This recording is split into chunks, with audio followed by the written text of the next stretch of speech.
There is a small town in rural Georgia called Millhaven. It sits between two rivers and has one gas station, one diner, and one church with a leaning steeple that the congregation has been promising to fix for 30 years. Most people who grow up in Millhaven stay in Millhaven, not because they want to, but because somewhere along the way, someone told them that staying was the only sensible thing to do. Cornelius Aldridge was born in Millhaven on a Tuesday morning in the middle of a thunderstorm. His mother, Winifred, always said that the storm was a sign. God was announcing something, she told him when he was old enough to understand. He don't make thunder for nothing. Cornelius grew up in a small yellow house on Birch Creek Road with his mother, his grandmother they called Mama Bet, and a dog named Psalm. His father had left before Cornelius turned 2, and so from the very beginning, Cornelius learned to look upward for the kind of love that doesn't walk out the door. He was not a popular boy. He was thin and quiet and wore glasses that were always slightly crooked.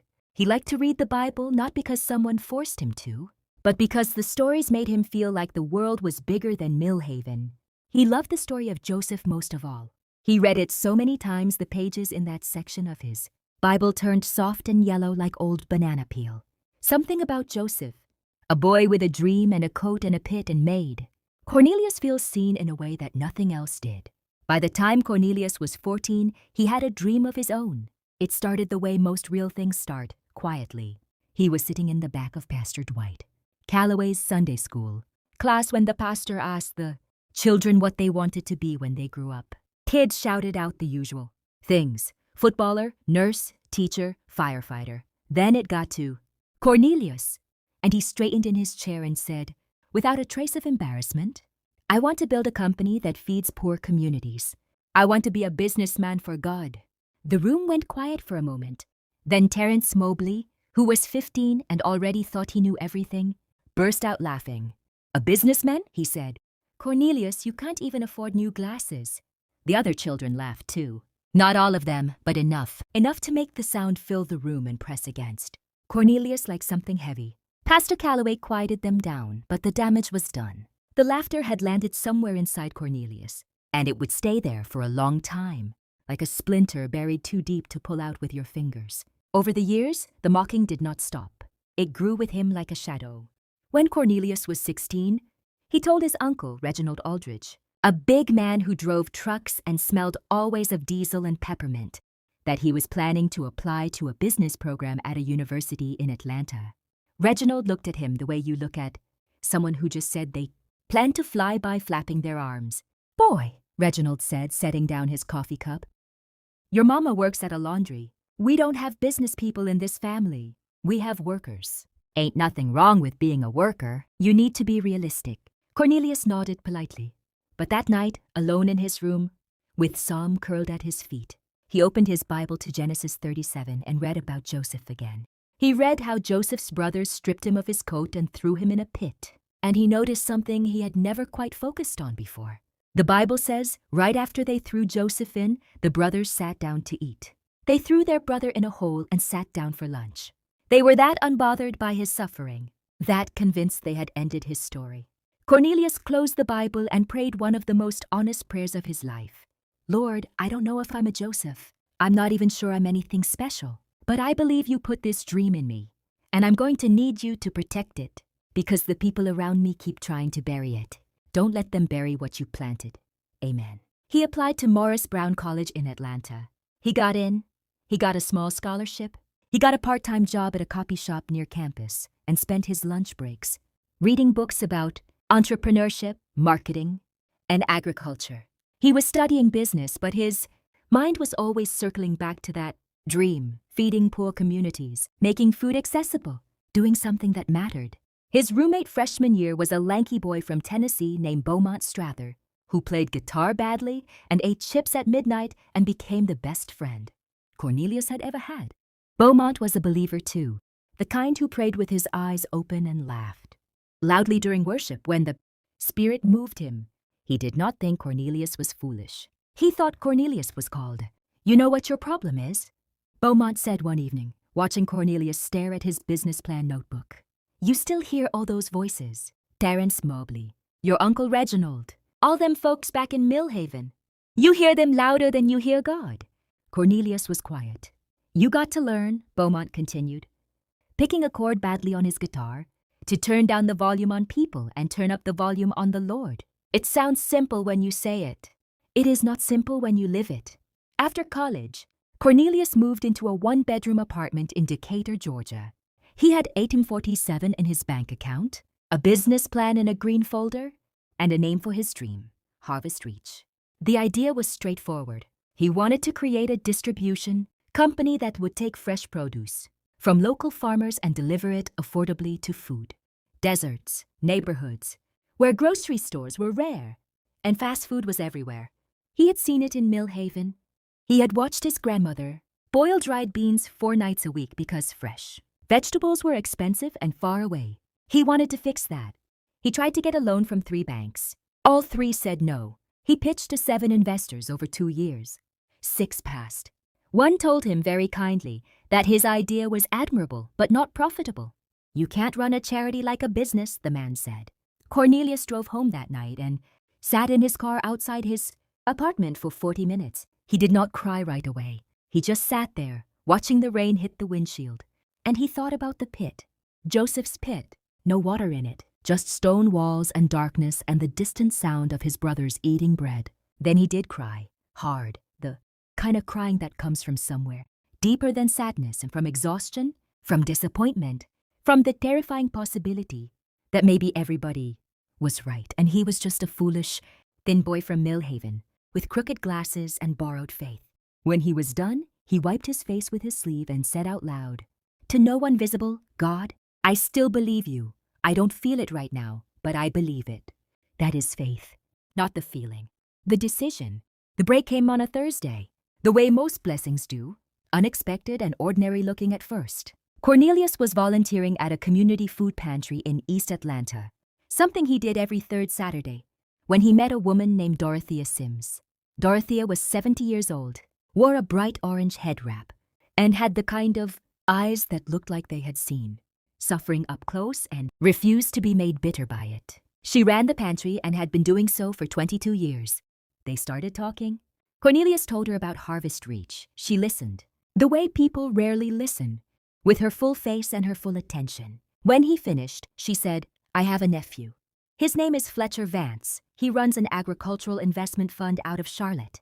I've been telling him for 2 years that someone needs to solve the last mile problem for fresh produce in underserved communities. He hasn't listened to me yet." She smiled. "Maybe he'll listen to you." She gave him a phone number written on a torn piece of paper bag. Cornelius held that scrap of paper like it was scripture. Fletcher Vance was not easy to reach. Cornelius called 6 times over 3 weeks. On the 7th call, Fletcher picked up, and Cornelius had exactly the length of a short elevator ride to make his case before. Fletcher said, "Come to Charlotte, Friday, 10 o'clock. Don't be late." He was not late. He sat across from Fletcher Vance, a compact, serious man in his early 50s with reading glasses, pushed up on his forehead, and he laid out Harvest Reach with everything he had. The data, the model, the map of food deserts in the Southeast, the partnerships he had already built, quietly with 4 small farmers in Georgia and Alabama. And then, because he was Cornelius Aldridge from Mill Haven, he said something that no business school teaches you to say in a pitch meeting. He said, "Mr. Vance, I have to be honest with you. This is not just a business to me. I believe God gave me this. I've been mocked for it, turned down for it, and I almost gave up on it more than once. But I'm here because I believe this can feed people who are being forgotten.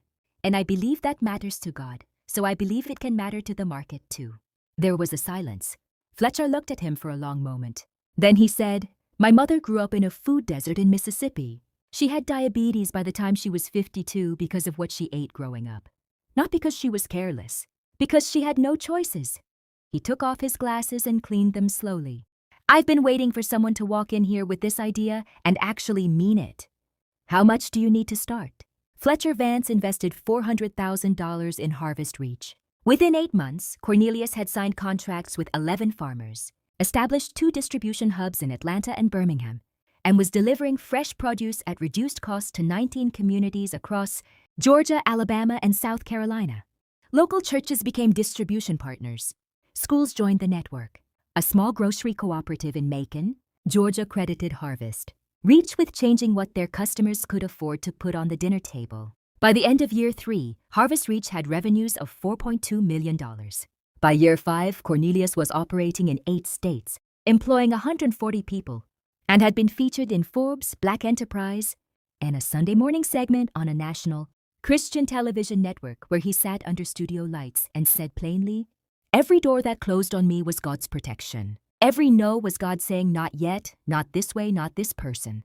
I wasted a lot of time being hurt by the no's. I wish I had trusted sooner." He moved his mother Winifred out of the yellow house on Birch Creek Road and into a home in a quiet neighborhood in Marietta with a garden, because she had always wanted a garden. He set up a scholarship fund at Morris Brown College in honor of Mama Bet, who had passed away in year 2 and never saw the full harvest, though Cornelius believes she sees it now from a better vantage point. He bought a house of his own, a nice one, not flashy because he was never flashy, but comfortable, solid, the kind of house that says, "I am not going anywhere." Now here is the part of the story that matters most, because the success is not the point. The success is just the evidence. The point is what happened with the people who mocked him.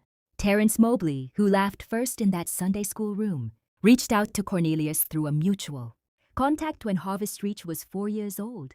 He was working a warehouse job in Savannah and had heard what Cornelius had built. His message was 3 sentences long. It said, "Hey man, I remember what I said to you back in Sunday school. I've thought about it a lot. I'm sorry." Cornelius read the message 3 times. Then he called Terrence. They talked for over an hour. Terrence had his own dreams that had not worked out, his own wounds, his own versions of the pit. And Cornelius, who could have said many things, who could have reminded Terrence of every word that landed wrong in that Sunday school room, instead said this: "I forgave you a long time ago, not because what you said didn't hurt. It hurt for years, but I forgave you because I needed to be free. Holding on to it was like drinking something bitter and waiting for you to get sick. I couldn't carry the offense and carry the dream at the same time, so I put down the offense." He offered Terrence a job, a real one, with benefits and a livable wage, managing a distribution route in Savannah. Terrence took it. That is not a small thing. That is the gospel in a business suit.